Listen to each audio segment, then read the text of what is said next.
अब तक हमने देखा कि सूहो की मुलाकात बीरू से होती है और बीरू उसे इतारिम गॉड्स के बारे में बताता है। फिर सूहो लेवल अप करने के लिए बीरू के साथ शैडो डंजन में आ जाता है। शैडो डंजन में पहुंचते ही सूहो को ऐसा लगता है जैसे वो पहले भी यहाँ आ चुका है। फिर सूहो को एक क्वेस्ट मिलता है जिसमें उसे 4 घंटे तक सरवाइव करना था और फिर वो इस शैडो डंजन का ओनर बन जाएगा। बीरू बोलता है छोटे मालिक चौकन्ने रहना। इतने में एक गॉब्लिन सूहो के पीठ पीछे वार कर देता है, लेकिन सूहो बड़ी आसानी से बच जाता है। सूहो देखता है कि ये गॉब्लिन एक स्काउट है, जिसका मतलब बाकी गॉब्लिन्स भी आसपास होंगे, तो वो गॉब्लिन पे हमला कर देता है। सूहो देखता है कि इस गॉब्लिन के नाम में कोई कलर नहीं है, इसका मतलब ये गॉब्लिन सूहो के लेवल पर है या तो उससे ज्यादा कमजोर है। तभी सूहो को एक गॉब्लिन स्टोन एक्स मिलती है जिससे वो गॉब्लिन को मार देता है। अब सूहो जान गया था कि खतरनाक मॉन्स्टर्स के नाम लाल रंग के होते हैं। फिर अचानक से सूहो को पता चलता है कि वहाँ पर एक और स्काउट भी था जो बाकी गॉब्लिन्स को वहाँ बुला लेता है और ये गॉब्लिन्स थोड़े खतरनाक थे।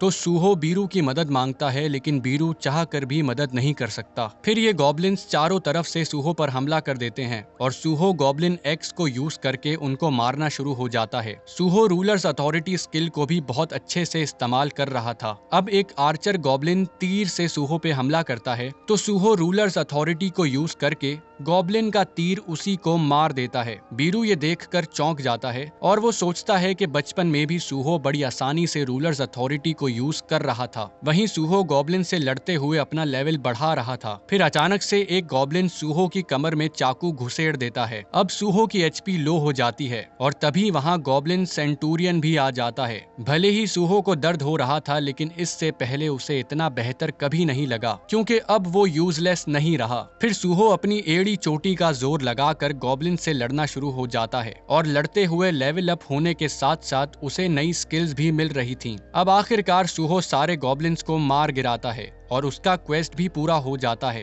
क्वेस्ट पूरा करने पर सूहो को रूइन स्टोन रिवॉर्ड के तौर पर मिलता है, जिसका मतलब अब सूहो भी शैडो एक्सट्रैक्ट कर पाएगा और ये देखकर बीरू बहुत खुश हो जाता है। सूहो देखता है कि रेजिलियंस स्किल की वजह से उसका जख्म भी हील हो चुका है। सूहो इन पावर्स की वजह से बहुत खुश हो जाता है। फिर सूहो रूइन स्टोन को यूज करता है, जिसके बाद वो शैडो एक्सट्रैक्ट कर सकता है। फिर सूहो गॉब्लिन के शैडो को एक्सट्रैक्ट करने लगता है, लेकिन इससे पहले उसे एक्सट्रैक्शन के लिए एक कमांड सेट करना होगा। फिर सूहो हाथ बढ़ाकर बोलता है अराइज, और अराइज बोलते ही मरे हुए गॉब्लिन्स उसके शैडो सोल्जर्स बन जाते हैं। सूहो देखता है कि ये गॉब्लिन्स पहले से थोड़े कमजोर और छोटे हो गए हैं, लेकिन सिस्टम उसे बता रहा था कि ये गॉब्लिन्स एक दिन में गायब हो जाएंगे। तो सूहो गुस्सा हो जाता है। बीरू कहता है क्या तुम्हारे पास शैडो स्टोरेज नहीं है? और सूहो के पास शैडो स्टोरेज नहीं थी। बीरू बोलता है मेरा यकीन करो, आगे चल के ये स्किल बहुत काम आएगी। सूहो बोलता है हाँ ठीक है बीरू, सैड मत हो। अब सूहो को बहुत भूख लग रही थी तो ये शैडो डंजन से बाहर आ जाते हैं और सूहो खाने पे टूट पड़ता है। बीरू बोलता है मालिक आपको 3 काम करने हैं। पहले आपको अर्थ को प्रोटेक्ट करना है, जिसके लिए आपको लेवल अप करके स्ट्रॉन्ग बनना होगा। दूसरा आपको मिस चाहीन को ढूंढना है और जब आप आउटर स्पेस के मॉन्स्टर्स को मारेंगे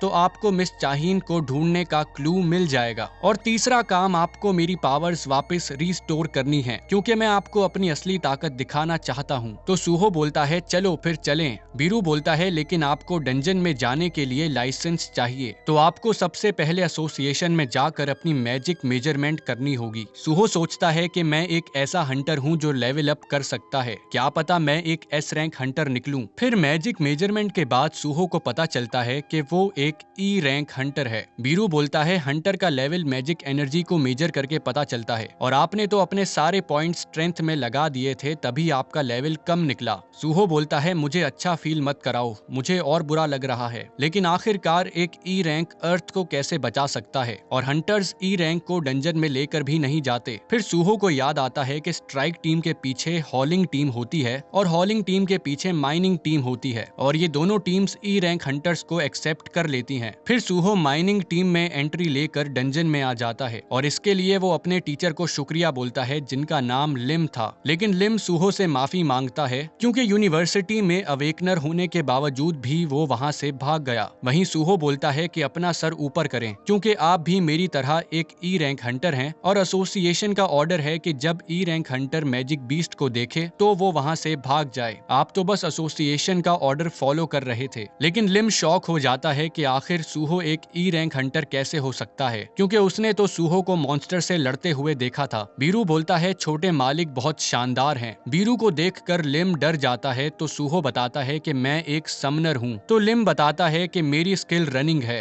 सूहो बोलता है तो तभी आप वहाँ से इतनी जल्दी भाग गए थे। ये सुनकर लिम का दिल टूट जाता है। वहीं स्ट्राइक टीम आगे डंजन में मॉन्स्टर्स को मार रहे थे लेकिन उन्हें कोई स्पेशल मॉन्स्टर नहीं मिलता तो उन्हें एक नया रास्ता नजर आता है जिसमें जाते ही वो खंडर में पहुंच जाते हैं जहां पर एक तलवार जमीन में घुसी पड़ी थी और इस तलवार को देखकर ये हंटर्स बहुत खुश हो जाते हैं। फिर एक हंटर उस तलवार को निकाल लेता है और वो एक मॉन्स्टर के कंट्रोल में आ जाता है और अपने टीममेट्स को मारना शुरू हो जाता है। फिर ये मॉन्स्टर बोलता है तुमने फैंग मोनार्च की तलवार को हाथ लगाने की हिम्मत कैसे करी। और ये चैप्टर खत्म होता है। फिर आपसे मुलाकात अगले चैप्टर में होगी। शुक्रिया।